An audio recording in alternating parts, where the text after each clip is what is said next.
sa akin kung bakit nakaburo si nanay, ha? Bakit ka ba naniniwala dun, ha? Ang totoo mong nanay, busy. Di ba sinabi ko na to sa'yo? Pero tay! Wala nang pero. Huwag mo akong hintayin magalit, Scarlett. Di mo magugustuhan.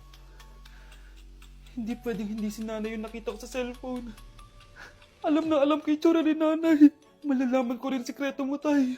Oh, Scarlett, aalis ako ulit, ha? Huwag kang pasaway.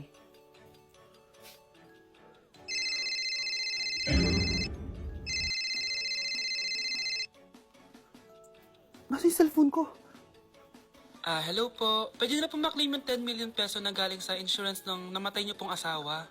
Insurance? Pasaway ka talaga? Pinatay mo ba si nanay, ha? Para makuha yung insurance niya? Hindi mo naiintindihan, anak. Napakahayop mo! Tatawag ako ng pulis! Itigil mo yan, anak! Nay, buhay ka? Oo, anak. Nagtago ako. Pag nagsumbong ka sa pulis, masisira lahat ng plano namin ng tatay mo. Hindi ko maintindihan. Ano nangyayari? Pinatay ko ang kakambal ng nanay mo. Para maniwala sila na siya talaga ang namatay. At makuha natin ng mga pera sa insurance. Sawang-sawa na ako sa buhay na to! Marami akong pangarap, anak! Gusto ko na gumanda yung buhay natin! Naririnig niyo ba yung mga sarili niyo, ha? Hindi ba kayo natatakot sa mga pinaggagawa niyo? Kung yayaman tayo sa maling paraan at sa paraan na magtatago ka sa pulis, Nay, itigil niyo na to, please! Please lang! Nay, kamusta na po kayo ni tatay? Eto anak, okay naman. Ikaw, kamusta ka na? Eto Nay, malapit na ako matapos ng college. Sana paglabas niyo ni tatay, marami na akong ipon. Huwag kang mag-alala anak, konti panahon na lang. Magkakasama ulit tayo ng tatay mo. See you, Nay. Miss ko na kayo. See you soon, anak. Wow! Anak, di ako makapaniwalang may pinapatayo na tayong bahay. Nay, deserve natin to. Ang tagal niyo din to pinaghirapan. Ma'am, saan ko po ilalagay itong mga semento? Doon na lang sa gilid, kuya. Sige po, ma'am. Excited na ako matapos tong bahay natin, anak. Saan dito? Hoy, huwag ka pupunta dyan! Grabe nangyari sa kanya. Naman siya. Ba't ang daming tao?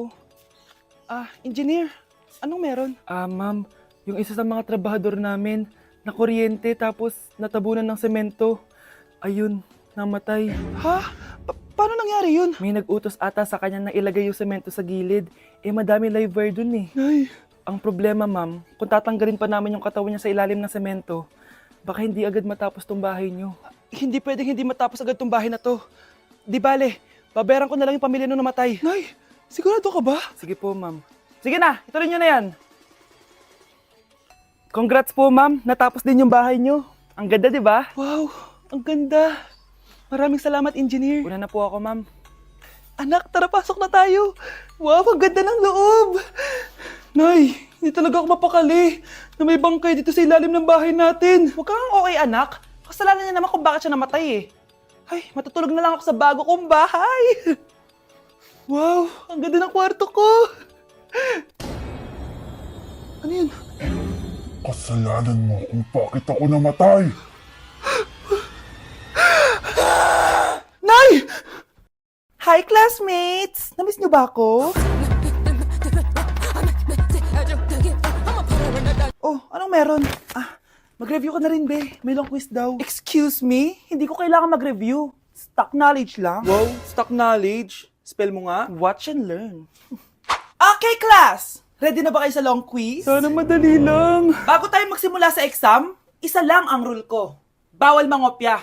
Are we clear? Opo, Yes ma'am. po. Okay. Okay, let's start. Get one whole sheet of paper. Ma'am, 1 whole po ba? Minus 10 ka na agad. Okay, class. Time's up. Pass your papers. Sana pumasa ako. Nakakalito yung bandang huli.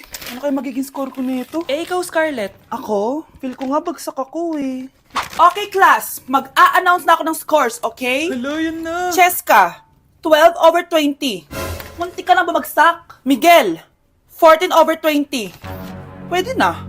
At Scarlett, perfect! Wow, paano nagawa ni Scarlett yun? Grabe namang stock knowledge yan. Ma'am, may kodigo siya sa kuko niyo. Oh. Ha? Totoo ba?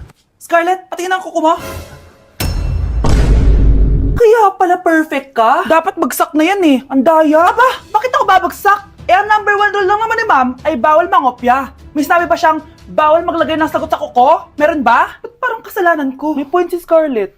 Pointless. Next time, kilalanin yung mga binabangga nyo, ha? Okay, class, next reporter. Hi, classmates. We are the group 2 and...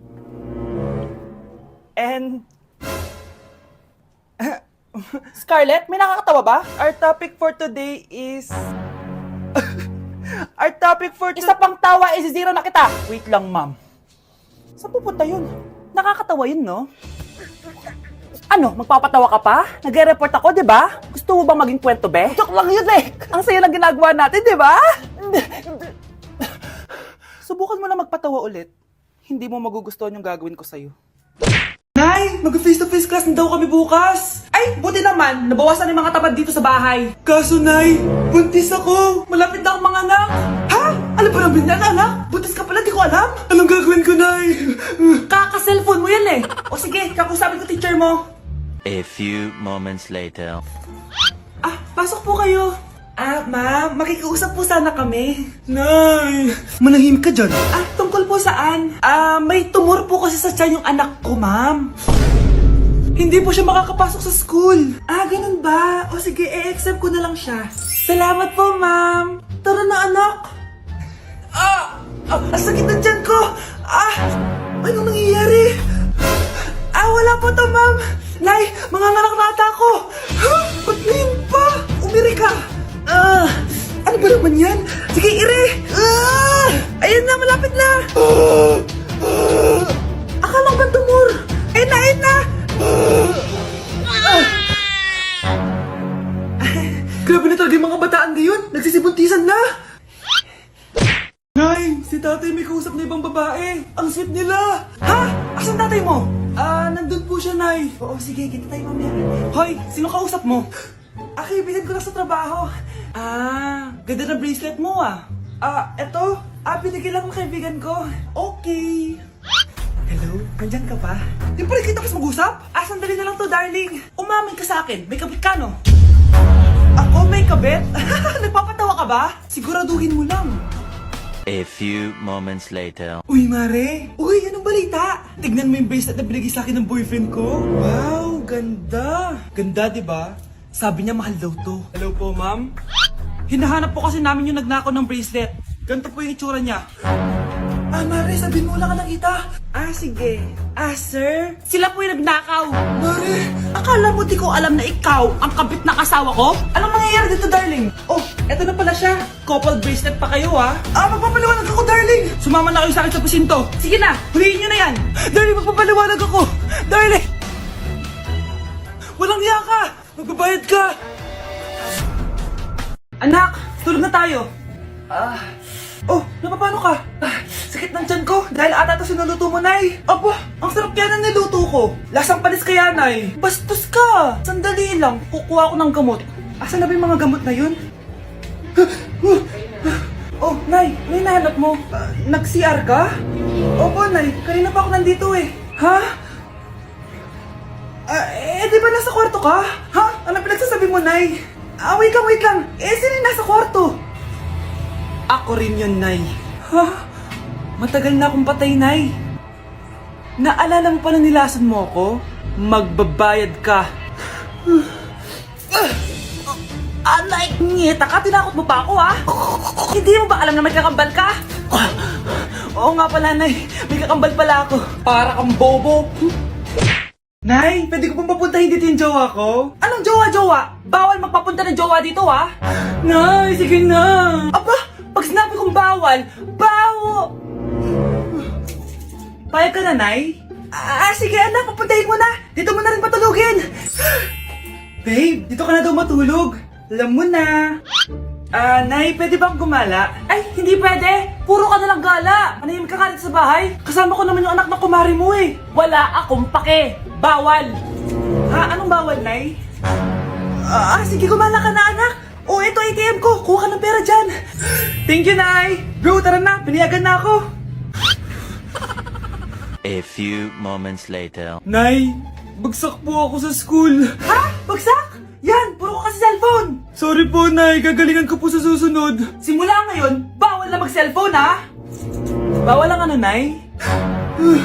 Okay lang yun, anak. Bawal ka na lang sa susunod. Ito bagong cellphone. Para sa'yo. Wow, thank you po, Nay.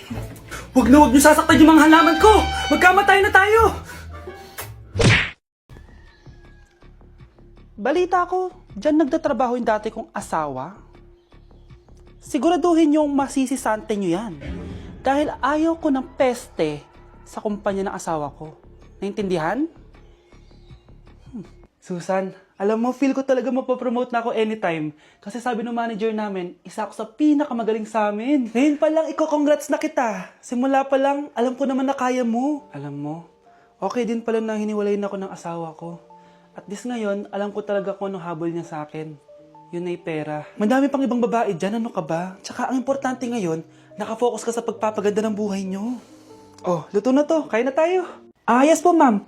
Okay po. Ma'am, i-hold ko po muna kayo ha. Wait for a while. Sino itong tumatawag? Sir Ramon, may bad news po ako sa'yo. Ayaw ka po ng boss namin. Ano? Kaya tatanggalin ka sa trabaho. Anong tanggal na ako sa trabaho, ha? Utos lang po sa amin. Hindi pwede yun. Sorry sir, humanap ka na lang po ng ibang trabaho. Bakit puro na lang kamalasan dumadating sa buhay ko? Ay. Si Michael ba yun? Michael! Scarlett, bakit pinauna mo ako umuwi kahapon? Eh, di ba palagi tayo sabay umuwi? May ginawa ako. Tsaka baka magselos yung nagbigay ng bulaklak sa'yo. Para ka namang ano dyan? Tsaka alam mo, na-realize ko, hindi ko na pala siya crush. Tara na nga, manood na lang tayo ng movie sa bahay, yung horror. Sige na nga. Michael? Ma? Ano ginagawa mo dito, ha?